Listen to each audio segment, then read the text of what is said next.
السلام عليكم الاخوان، نتمنى تكونوا بخير وعلى خير. غادي للسما بحال العافيه. دائما بعجاله بدون مقدمه. ما بغيناش هذا الشيء يكون بصح، في الصراحه ما بغيناش يكون بصح. وكيف كنعتقدوا حنا المسلمين كل شيء ديال الله، كل شيء ديال الله، ولكن واحد الشهادات تاع بعض الناس اللي كانوا تما، هذا الشيء ولا تيخوف، هذا الشيء راه ولا تيخوف. قول لنا شنو اللي شفتي؟ اللي شفت انا شفت العافيه نازله من السماء. المشكل هو شنو علاقه هذا الشيء اللي كيقولوا هاد الناس بالزلزال؟ الزلزال ما عندوش علاقه بهذا البرق وبهذا الضوء وبهذه العافيه اللي كيقولوا هاد الناس. هاد الناس كانوا في المنطقه تاع الزلزال دائما، كانوا في المنطقه، شافوا هاد الشيء بعينيهم، ماشي حنا اللي تنقولوا، شافوا هاد الشيء بعينيهم. لو كان قالوا شي واحد في شي مدينه اخرى راه ما غاديش نتيقوه. بحال الطياره في السما كيبانوا شي جوج نجمات واش؟ ثلاثه بحال الطياره، غير خرجت سحب لي واش كاينه الرعده.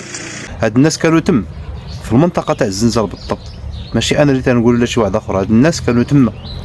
والنجومه غاديين مع داك الجبل تيطرطقوا بوحدهم، ولكن الترطيقه ديالي معقول. هاد الشيء اللي كيطيح الشك، ومع هادوك الناس اللي ما تيتذكروش راه كل شيء ممكن.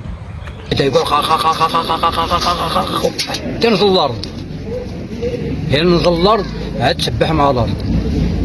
ولا كان هاد الشيء بصح الله ياخذ فيهم الحق، الله ياخذ فيهم الحق.